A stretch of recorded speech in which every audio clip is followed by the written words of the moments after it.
Hi Myam. Hi Myam. Hi Myam. Hi Myam. Hi Myam.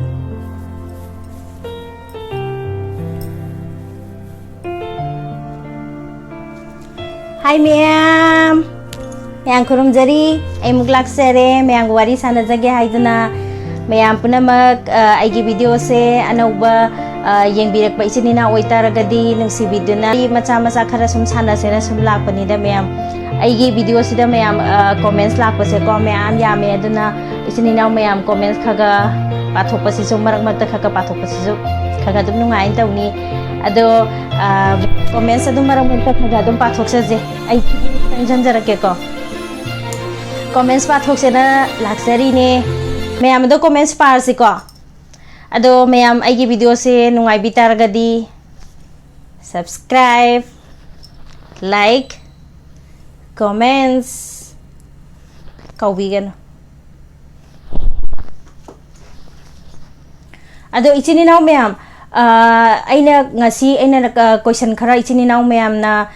hangbirakpa question khara aina ngasi laukhatja bane buko ado laukhatjaraga aina pathokpasida ming yahauda ba ichini naw makhai waro biroi haina khanjai mathangda amuk laukhatjarake ado video se am sanga dine yingda bane ba haidi ai isagi ni na aina yengjaning bai wane ba ado mina kasu yengning oi buko ado mathang adum laukhatjarake ado Myam ahan bagi comment se ko blog bj na haibani buko sorry baby blog bj na haibirakpani buko video yengba yamna nungai video pelhogdre isi mathang dedi Q&A video oiragadi khara sanghal o yengba penaba Q&A video Q&A video gi video eigi di thawaini matam pumbada full support ni iche hai hoi khara sangna dum semjarake to yam sanga dine vision mina yengbado dum tanjhalle ebako mina dum yengning oiba adudugi aina khallaga yankana sangra adu bukta ina sangmalle khallabani bako ado yargadi mathangda dum khaga sanghanna bo hatnage inauna taning bo oitaragadi thagachari makhata video dum yengbiyo ai ngasi gi se negative comments bad comments hana mamang da thangkat lage isa se khara garam ohellaga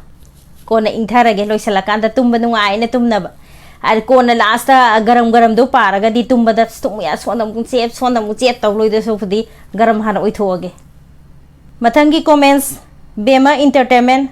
sisi makeup to yam simple oina nambio makeup tawba heman khare simple do oina nambiro like comment ai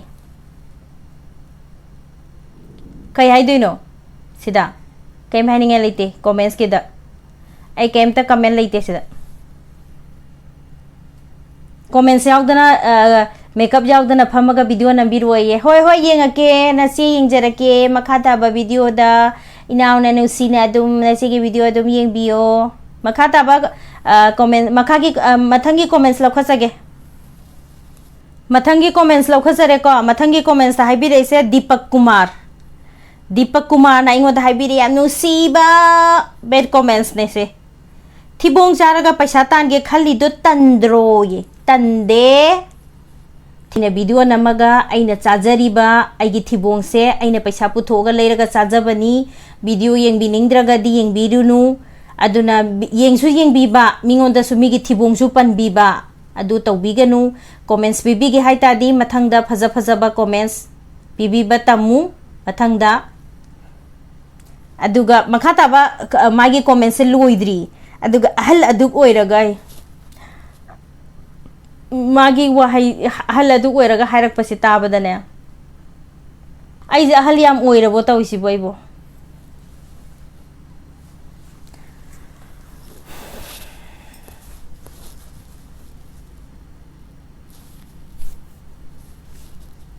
Myam ai ahal yam oiraman man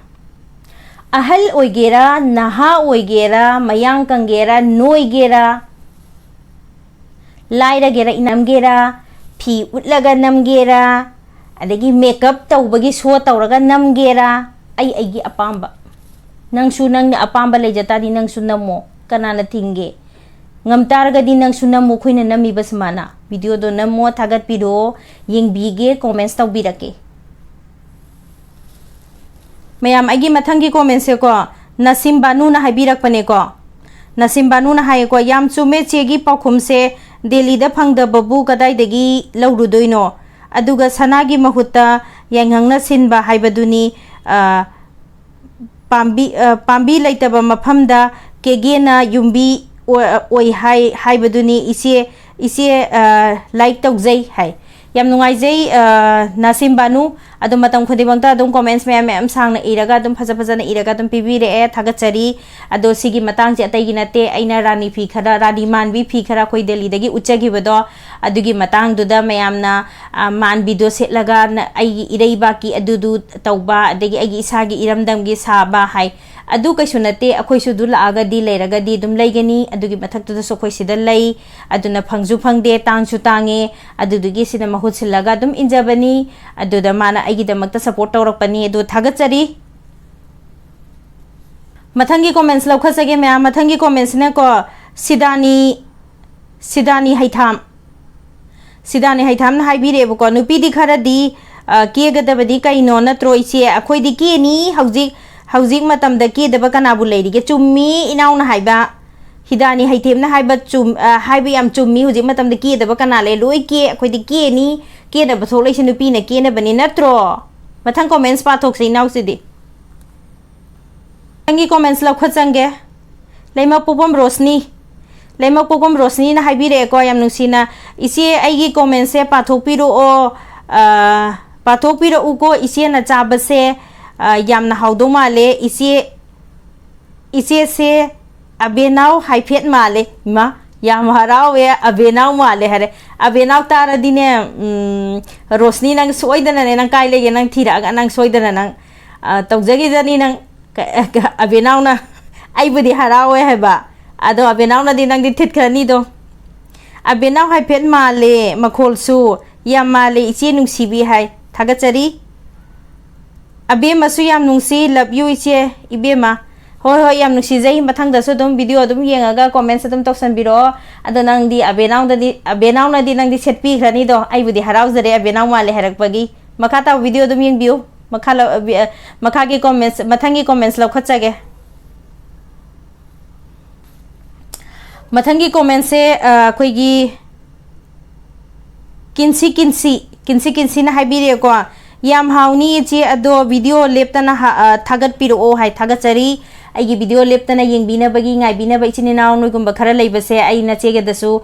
video nambagi aidi namning bagi engonda wakhan video se ai lep ya deko smina video thagat piro o leptan thagat piro hai bagi khara dum lei hai bagi wakhanda phana waru rasu video namning bagi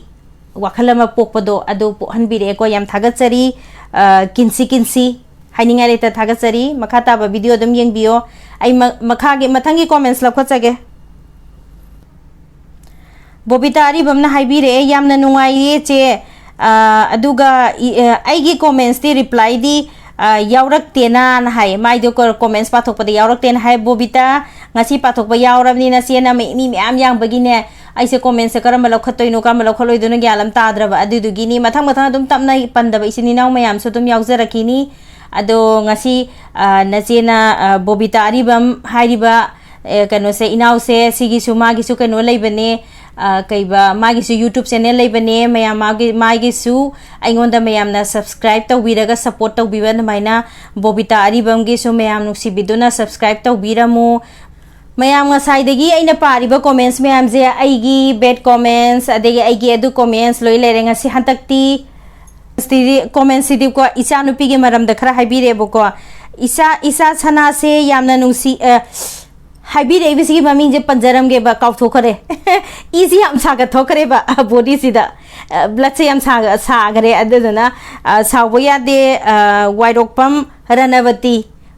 ranavati ai ming panjare ko ai isa nupi ge namak ta thaga pirakpani ko haijara ke isa sana yamna nungsiye magul yamna leye mamasi siri makhada kainom yaure makhada yawise mamasi naw ama amuk haraga love sign tak ma haining ise khang de ai se mayam gyan ta bi ro mama si naw naw ma hai re ko hoi isor na ta mam ta di naw naw do phang bo ijage thagat chari ranavati makha gi ko mathangi comments la khachage mayam mathangi comments na ko anu singha aina ai sigi mamang da aina comments pa thok chagi bedo dai da aina pot khara lei bedu da pot yam na lei re gan uthok chaning bagi waro kana taw bedo dai da mana ne aina sigi video se asi je hapa sida ne question answer gi video se man haibi re ini ne thing man hai re ko english ma cham lo le ai di haita badi na dum londre ai mage sida karim na jaba na chede aduna man hairak pasida ai gi so support to bina ba amadi dum thogle eba ko adu man haini ne thank you read for my comments haire ko adaida adugi makha ta bada ko amana mayam amana ai gi support to raga haire eba mai gi garmar se lan bagi ko mai garmar se la le haina makha da jung looks bits na haibire eba ko thank you for reading my comments hai do bani haire kala he peli yam haiba sabagi adu magi comments to pathok pire hai taraga di hayoba asa yam nungai jere egi comments se pathok pirak pagi damakta hairaga haibi yarabadu yamna thank you read for my comments haire adu nangi lan bado ai budi haitram ne phari nangi agarmar aran bado haiba me amalai habisina kaubigeno adu di haira adi nangdi kai dore sidi comments loi driko makha sida mana igi support to bide se jungbuk ke kai mai dubo kariba thank you for reading my comments hai dung ne ha ha mi gi asoi badi thiri kanda nasagi thangi comments amulo khachare ko amila haidem na haibire ko tapna yamna phajana leptana thagalake yengba yamna nungai mai pakpa oibiu hai hoi mai pakpa oijage mayam gi bordagi mai pakpa oidana mayam dagi khara yangna mamang seng khatna mangjin thana chen khatchaba oijage mayam akhoi gi kaidogi google dagi lakpa pin ga da thuna yangna phangdana $100 ga do phangdana khotana akhoi su mayam da tawdana video ga namdana khotana tawdo amukta thuna tawbang phangbang boijage gano dagi somgi bordagi thagat chari makhata ba video dum yengbiyo mathangi comments la khachage mathangi comments ko pintu wangjing kaino haidi ma aigi comments sida mayam sida ne negative comments pi basida ne mana sune haidi manipur da oiriba manipur da satna riba mayam do adu khalu bada talle haibagi phongtok pi rei ko che comments ka pi dok talle hujikan se kari dress set laga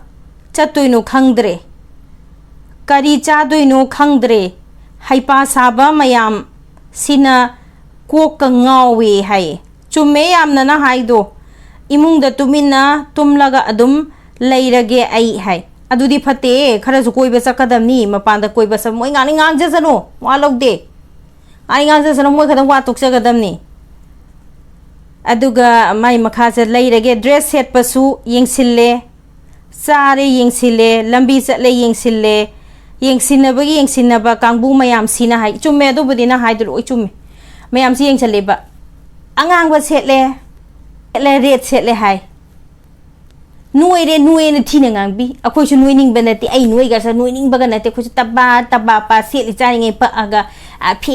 phet ha cha ba do akhoi chu pamjei adubu amadi haida ba yade ko anoi ba bi sing se chaba di loi phabani asimadi ai isana ya jei ba kaino di noi sunoi jei chabusu dum mangda dum kaino ma pusal asudum hana saning ba tinnam hana heta yosan bado adu tin jo podo hana heta tawe ba khoi adu mi na chabasina ne sukhatang chara mi sina puk thale khona chuk yam cha da dia di pukse chinji budi area se am khuba aduga git nam chalam ta yot khibada adu manung chida pukse me am chawbuni na ne adum challe ba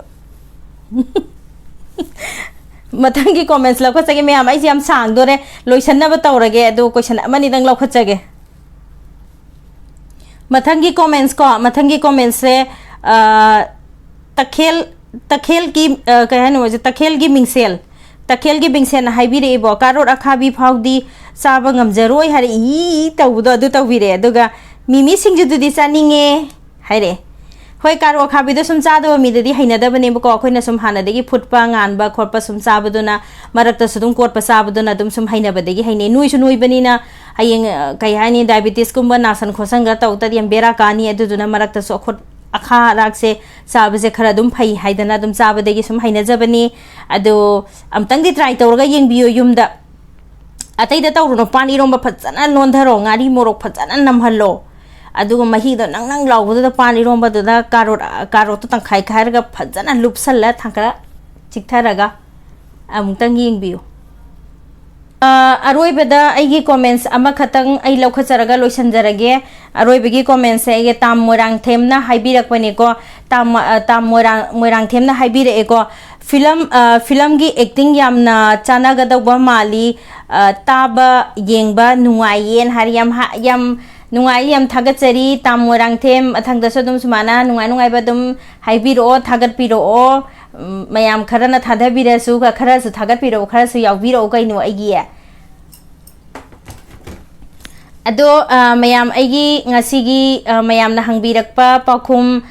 sorry mayam na hangbirakpa question aigi paokhum ngasigi di matang asaida loisinjarage ado mathangi aina sigi sida yahaujadaba mamangda jo haijagare ko pabdi yahaujadaba ichini naw mayam yauriba gaido ai mathangda tapna dum ai khangkacharaga dum mathang oina dum pathoksarake waraubiba tawbigano makta di matang asaida mayam kainarasi bye bye